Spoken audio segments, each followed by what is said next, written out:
the portion of land that they give them, I don't agree with it. You know, it's a lot of land.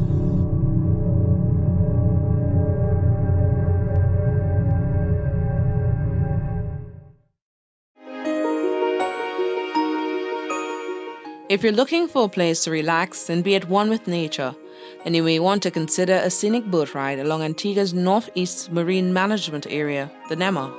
Hundreds of miles of mangrove forest and wetland habitat provides the perfect environment for marine creatures and endangered wildlife to thrive, some of which live relatively uninterrupted among the seagrass and on the seabed. But this may not be the case for much longer. A 20-year, $2 billion special economic zone threatens to significantly pollute and negatively alter the marine environment here. In 2015, a memorandum of understanding was signed between Chinese developer Yida and the government of Antigua and Barbuda. That agreement gave Yida permission to use 2,000 acres of land to build a state-of-the-art town that's wide enough to hold 1,500 football stadiums.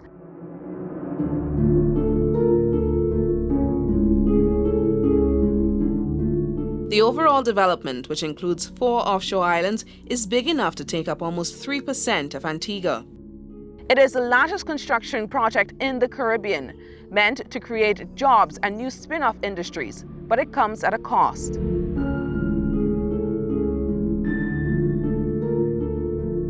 In order to attract new investments and high-profile tourists, the developer is proposing to build 6- and 7-star hotels, factories, marinas, and upper-scale communities.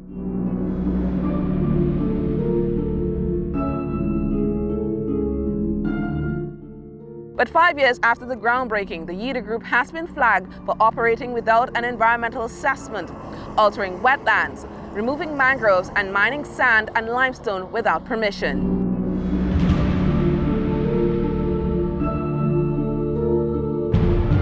In 2014, just as residents began raising environmental concerns over the project, Environment Minister Melvin said in an interview that there would be no excuse for altering wetlands or uprooting mangroves, even with the project coming on stream. Nobody in their right mind can make a case that we should destroy any more of our wetlands.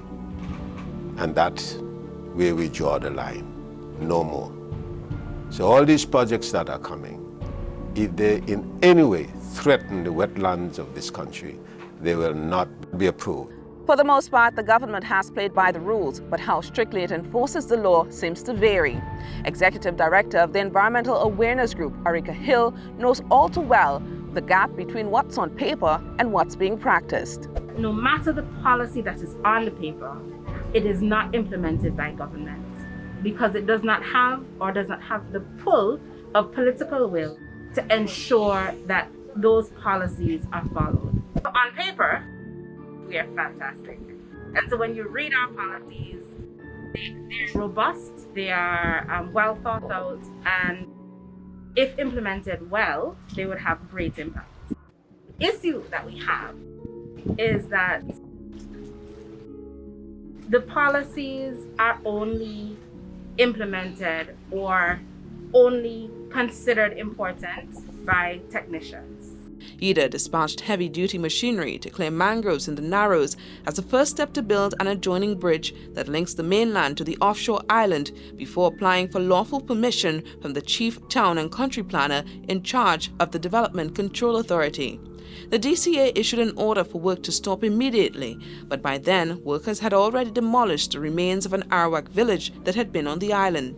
Some residents, like local sea moss harvester Foster Derrick, feels that the DCA is not doing enough to uphold building laws. The Development Control Authority, that is the authority with the final say in this whole thing, and the town and country planner is the person who has the final say. And for whatever reason, he just allows these things to go on. How it happens and how it is allowed to happen, I don't know. Why should Yida be allowed to do that, but locals can't do it? I don't know. A local person removing a piece of mangrove to put his boat up in it is far less an issue than Yida removing miles of mangrove, which he has done.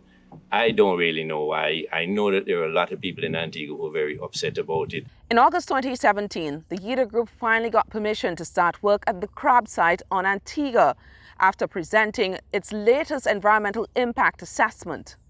Approval was permitted under the condition that the project be monitored by the Fisheries and the Environment Department and under the condition that Yida preserves the NEMA, including the mangroves. The DCA said that the developer had met the legal requirements for submission of environmental impact studies. Any previous unauthorized clearing of the landed crabs was presumably forgiven. Clearing of mangroves is the most damaging activity to the current natural environment because mangroves provide a buffer zone against vicious storms for an island open to the yearly impacts of hurricanes. These mangroves also support thousands of marine species. The country's Environmental Act lists wildlife that must be protected to include the rare and endemic Antigua racer snake, the critically endangered hawksbill turtle, and the vulnerable West Indian whistling duck, all of which breed and live within the NEMA. Marine biologist Rulio Camacho works with the National Parks Authority in Antigua and Barbuda and is also a member of the environmental awareness group EAG. He believes the removal of these fringing mangroves will lead to an even bigger challenge in the future. That is, the loss of entire marine ecosystems. It's very hard to re-engineer what nature does. It's almost impossible most of the time to re-engineer what nature does, and it costs billions of dollars to try and re-engineer what nature can do on its own, naturally. The removal of mangrove plants is illegal, and so is obstructing access to and destroying the breeding place of protected animals. The Yida group did not respond to our concerns, but Chief of Staff in the Prime Minister's office, Lionel Max Hurst, said mitigative measures are being taken to protect the animals. He said these include building artificial beaches on Crab's Peninsula. He said the turtles would have nesting sites that they never had before. Even with the approval of government agencies, our investigation noted that the project was off to a slow start until the government of Antigua and Barbuda wrote to the Chinese government on behalf of Yida Zhang in order to help release some of the funds. Since then, miles of fencing have been erected around the perimeter of crabs, blocking traditional landward access to the sea for local fishermen and sea bathers. In a fishing village less than 2 miles from the Yida group's crab site is where more than 300 fisherfolk make a living. They catch fish which they sell to the local shops or directly to locals. The children in the community are known to use the area for recreational activity. Today, the current is a bit strong, but President of the Spear Fishermen's Association, Melvin Samuel, says it is nothing compared to what he fears may happen if the group continues to dredge the channel while apathetically removing the mangrove system. There's a dredge hidden up there in the mangrove, and if you dredge inside the reef, what you have is an increase on the drag. The drag is the pull when the water breaks over the reef and then it slides down the back. And if you dredge out that, then it's going to have an effect right along the coast here, down to Jumbe Bay, maybe a little further, depends on how deep they're going down and stuff. The Prime Minister's Chief of Staff responded to the fishers' concerns, calling it mad speculation. He said it had no basis in science, and the water currents, he said, will not, and he doesn't believe that it will ever, affect the fishers' business. Plans for the SEZ include a deep-sea fishing business, which requires a special Coast Guard body. The government's share of the profit is 10% of sales. Hurst said that he does not believe that business will affect the fishers either. In fact, he says consultation is ongoing and unceasing between the appropriate government body and the Fishers Association. In addition, Yida operates a quarry at its crab site, adjacent to farmlands, some of which have been in operation for generations. In July 2020, the Department of Environment stopped work when it found that workers had been illegally mining limestone without application or approval from the DCA. Before that, between 2018 and 2019, farmers reported losing thousands of dollars as pounds of dust from the quarry stifled their crops. This farmer, Genevieve Brown, is an elderly lady from the nearby community of Parham. She says the dust was so bad in the beginning that it smothered the vegetation in her fields for 3 months. The dust was bothering us a lot. Last year, the things and them were dying with the dust. Mm-hmm. Her only issue now is that the government has given the developer too much land. But little does she know, the problem is much bigger. In October 2019, Yida was found to be in violation of the Environmental Protection Act and the Beaches Act when its machine operators were discovered dredging sand of Maiden Island to construct 2 man-made beaches on Crabs Peninsula. Whistleblower George Wenner posted photos which showed workmen were illegally dredging the shipping channel west of Maiden Island, even after expressly being warned by the Fisheries Department not to veer off the permitted course. All 3 government agencies, the Environment Department, the Fisheries Department, and the Development Control Authority, as well as the Cabinet of Ministers, claim to have no prior knowledge of the activity. In fact, Prime Minister Gaston Browne thanked Wenner, a member of the opposition, for what he called a very unfortunate development. By mid-2020, the Environment Department reported in a document that 90% of the mangroves that bordered Yida's crab site had been removed. But as part of approval to begin preparatory work on site, the developer was advised early on by the Fisheries Department to keep a vegetation buffer on the coastline. This is the coastline today.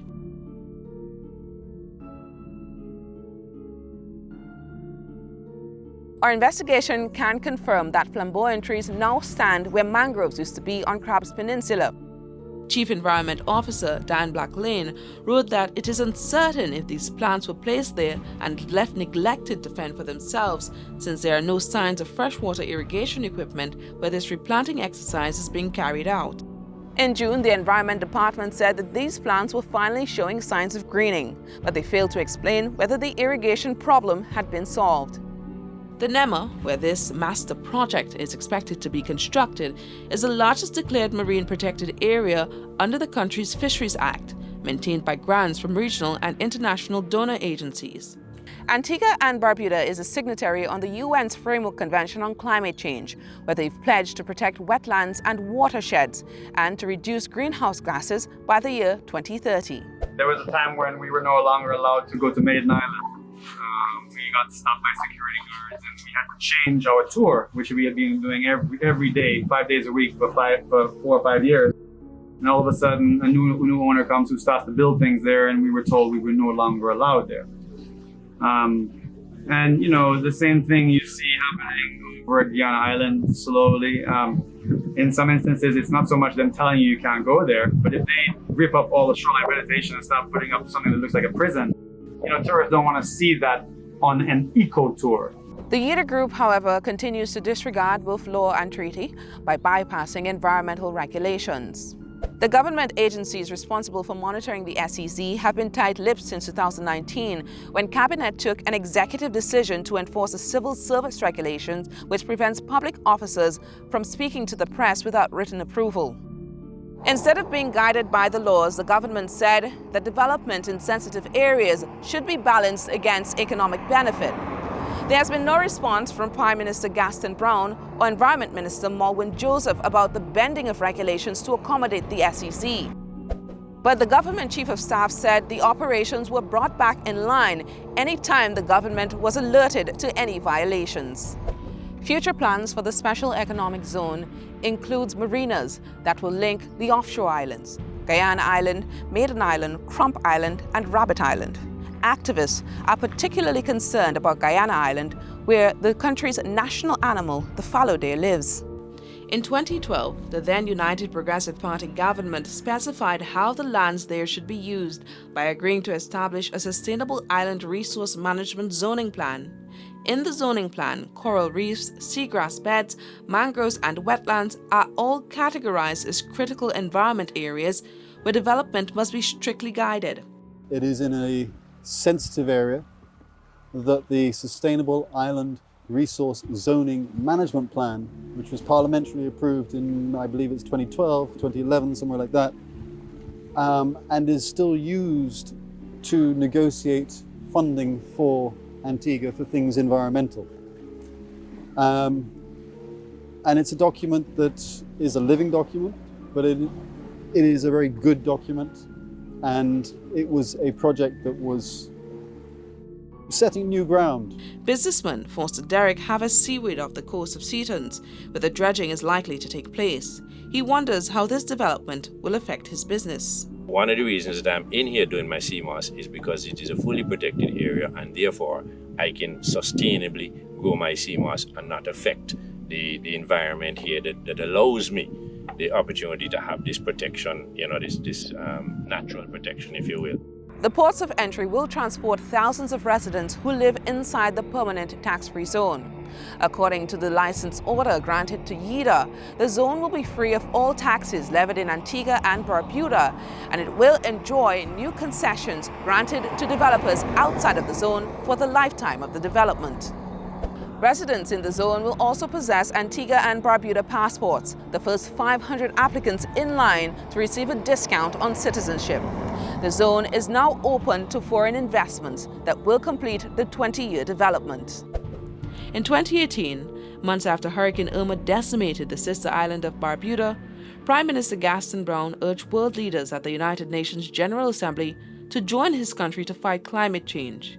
Yet, back home, major developments continue to threaten that promise of change as the government continues to bend the laws meant to protect the environment and its people. As a leader of a small island state that 2 years later is still suffering the damaging consequences of Hurricane Irma, we know and live the terrible reality of climate change.